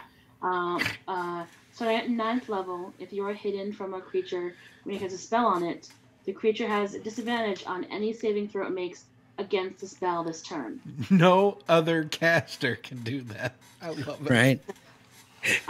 That's pretty awesome. I really like that. We've already mentioned several of 3.5 today, but I'm a Beguiler, and Beguilers can do that, where they can hide, and then it ups the DC of the save. And so that's very much like that, which I highly enjoy. Versatile Trickster. At 13th level, you gain the ability to distract targets with your mage hand. As a bonus action on your turn, you can designate a creature within 5 feet of the spectral hand created by the spell. Doing so gives you advantage on attack rolls against that creature until the end of turn. So I like that. And that says as a bonus action, not as a cunning action. So you can use your bonus action to do that, so you still get your cunning action. Negative, Ghost Rider. What? Negative? Cunning action specifically says you can use your bonus action too. Once you use your bonus action, it's gone. Oh, gotcha. Okay, my mistake. Yeah, you're right. Sorry, I was too focused on reading it. Unless your DM's cool. It was like, fuck it. I mean, so work with your DM. That you are right, not See, I can make mistakes too, guys. It's because as a DM, the only thought process I've got is movement, action, bonus action, reaction. That's all you get. Gotcha. All right. Spell Thief. At 17th level, you gain the ability to magically steal the knowledge of how to cast a spell from another spellcaster. Very nice. Immediately after a creature casts a spell that targets you or includes you in its area of effect, you can use your reaction to force the creature to make a saving throw with its spellcasting ability modifier. The DC equals your spell save DC. On a failed save, you negate the spell's effect against you, and you steal the knowledge of the spell if it is at least a first level and a level you can cast. And if I remember right, it doesn't even have to be a wizard spell, right? Correct. Yeah, any spellcaster. For the next 8 hours, you know the spell and can cast it using your spell slots. The creature can't cast that spell until 8 hours have passed. If you use this feature, you can't use it again until you finish a long rest. I really, really like that. Oh, yeah. I agree. Yeah. That's a cool one. Yeah. I haven't played that one, but it is kind of cool. I've seen people try to play it, and they play it their own way, but basically what they're doing is playing a wizard that's a rogue. Yeah. Right. And that's... No, go ahead. That's what I really enjoy. I don't like giving up. I don't like pure melee, pure combat characters without having magic. Like I love the ability to do magic. Something I did want to mention earlier is that always talk to your DM. I have a goblin character who is a level 3 barbarian, level 1 rogue, and he owns no finesse weapons and nothing light weapons, and so I've allowed him to use his battle axe as a sneak weapon because his strength is through the roof. So there's no reason I can't see about letting him use this battle axe as a sneak weapon. So talk to your DM about things like that. Perhaps your DM will allow that. Yeah. As always, talk to your DM about any character, change or adjustment or, we try and go through the rules as they're written in the book. We do give ideas of how we would adjust, but your DM may be different and allow things that we wouldn't or that aren't really in the book, But that was Ranger and Rogue. Appreciate y'all being here, and thanks, Doc and Sweet. And what do you guys got going on? What are you guys promoting? What are we talking about? Go ahead, Sweet. I'm good. I'm here. She's promoting D&D. Yes. Play more D&D on Roll20. There we go. Promote Roll20. There we go. I'm done. I've been promoting the podcast automatically with the thing all night. So Join us for Menkoya on Sunday nights. Their starter stuff is done. They are all level 5, and we are just going to wreck it with them. My mind is going crazy. Anybody who knows me as a DM knows that's a bad thing, but for the players, for the DM, I have a lot of fun. We'll get into a lot of character creation on that, but check us out, Menkoya, every Sunday night at 7 p.m. Central Standard Time, 8 p.m. Eastern, and my favorite to say, 5 o'clock my time here at Seattle. Yeah, that's about it. I don't know how many times we got off subject, but hopefully it wasn't too bad for you guys. 12. 12. Oh, we're getting better. But yeah, check us out here live in case you're seeing this on YouTube or something. But we're live on Thursday nights, 8 p.m. Central Standard Time. And what's next for next week? I don't even remember. Sorcerers and Wizards? Sorcerer and Wizard sounds good. Is that right? Wait, I don't know. Let me look. We're trying to stay in line here with the Sorcerers and Warlocks. yes, and Sorcerer and Warlock. So I Cool. will be here next week because Warlock is my other love. All right, awesome. Other than that, yeah. If you got additional questions, you can always email us. You can tweet us or check us out next week. And that is all for us. Good night. Goodbye. Bye. Later. Live your dreams. Hey everyone, it's Doc from Bros and Dragons, and I wanted to tell you guys about an amazing company that we are proud to support throughout our whole corporation, and that is Wormwood. The quality and commitment this company has is amazing and supports all nerd endeavors. There is only one acceptable outcome for their craftsmen, a product that they can take personal pride in and absolutely satisfied customers. If you are unsatisfied with your product for any reason at all, they will fully refund or replace the item free of charge. They always guarantee their products. Whether you're looking to buy deck and card boxes, dice vaults, hero vaults, dice towers, personal or tabletop dice trays, or some other accessory such as card sleeves, dice, tile trackers, leather playmats, or more, this company is top of the line. They even do custom orders. They call the wood that they use Core 16, and I encourage you to go to their website for more information on this. So when you are in the market for tabletop or nerd gaming needs, think Wormwood first.